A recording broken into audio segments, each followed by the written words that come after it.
रशियात मॉस्कोत दहशतवाद्यांनी केलेल्या हल्ल्यात मृत्युमुखी झालेल्यांच्या संख्येत वाढ झाली असून मृतांचा आकडा हा 133 वर पोहोचला आहे, तर 107 जण जखमी झाले आहेत. रशियाच्या सुरक्षा यंत्रणांनी 11 जणांना ताब्यात घेतलं आहे. संगीत कार्यक्रमात दहशतवादी हल्ला करणाऱ्या दहशतवाद्यांपैकी 4 दहशतवादी युक्रेनच्या दिशेने पळत होते. यांना देखील ताब्यात घेण्यात आलं आहे, असं रशियाचे राष्ट्रपती व्लादिमीर पुतिन यांनी सांगितलं आहे. ताब्यात घेण्यात आलेले सर्व दहशतवादी सीमापार करण्याचा प्रयत्न करत होते, असे देखील राष्ट्रपती पुतिन यांनी सांगितलं. हल्ल्यात सहभागी असलेल्या सर्व दहशतवाद्यांना कठोर शिक्षा दिली जाईल, असं देखील पुतिन यांनी जनतेला संबोधताना सांगितलं.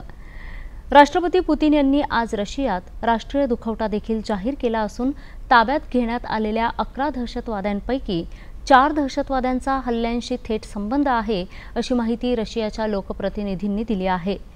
दरम्यान युक्रेननं या हल्ल्यामध्ये कोणताही संबंध नाही हे स्पष्ट केलं आहे.